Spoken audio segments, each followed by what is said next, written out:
शहानी केलं त्याच्यावर टाळ्या वाजवल्या. मला त्या सगळ्या मराठी श्रोत्यांची कीव येते. इतकी लाचारी, इतका निर्लज्जपणा. गुजरातचा एक व्यापारी नेता पुण्यात येतो आणि महाराष्ट्राचा अभिमान असलेले पवार ठाकरे आणि शरद पवार उद्धव ठाकरे यांच्यावरती अत्यंत घाणेरड्या भाषेमध्ये वक्तव्य करून निघून जातो. हा या महाराष्ट्राच्या किंवा मराठी नेत्यांच्या संदर्भात त्यांच्या मनात जो द्वेष आहे त्या द्वेषाला फुटलेली उकळी आहे. माननीय शरद पवार यांच्यावर जे भ्रष्टाचाराचे आरोप त्या काळात केले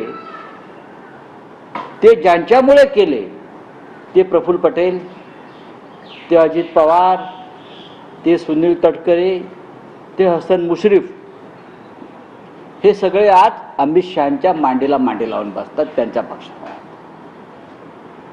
ह्या सगळ्यांमुळे माननीय शरद पवारांवरती भ्रष्टाचाराचे आरोप झाले. वो सब ते सगळे आता आपल्या पक्षामध्ये आहेत. या संदर्भात अमित शहांना माहीत नाही का? त्यांच्या बाजूला अशोक चव्हाण बसले होते ज्यांच्यावर भ्रष्टाचाराचा आरोप अमित शहाने केलाय. आणि माननीय शरद पवारांना ह्या सरकारनं, ह्यांच्या मोदी सरकारनं देशातला दुसऱ्या क्रमांकाचा सर्वोच्च नागरी पुरस्कार पद्मविभूषण दिला त्यांच्या सामाजिक, राजकीय आणि कृषी क्षेत्रातल्या कार्याबद्दल. आणि खुद्द मोदींनी त्याचं कौतुक केलं आहे.